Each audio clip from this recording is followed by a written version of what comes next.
Good afternoon, Cypress Lake members. Want to do a update on the short game facility. We've a little bit over a week into it now. The video after I'm done talking here will kind of explain some of it.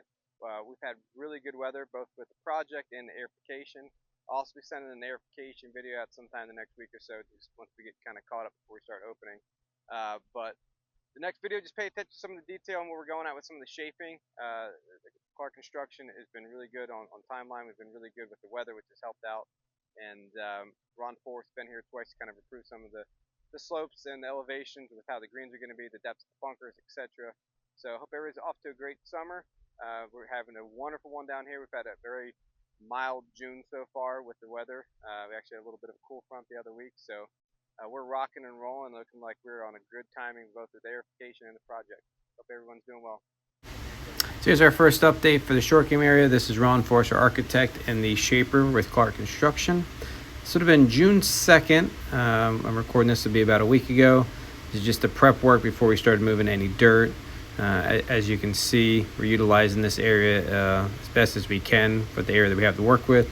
Once we get some of these palms down in the back, it opens up the space and a lot of the shots that we constantly talked about that we're trying to get out of these greens and the shape of the greens itself. Started prepping the front of the tee, which will also be expanded for the area that we're losing in the back by the other short game green going on the east side of the practice tee. And June 9th, this will be today.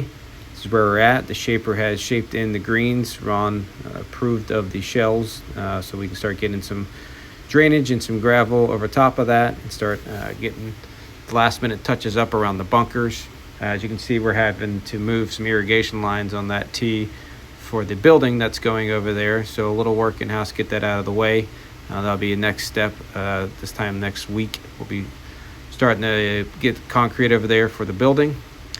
And then just a little overview on this whole area. It's opened up the space a lot. So here's a couple pictures just with Ron and the shaper, and my guys have been at it trying to get all the stuff moved out of the way so we can get it done.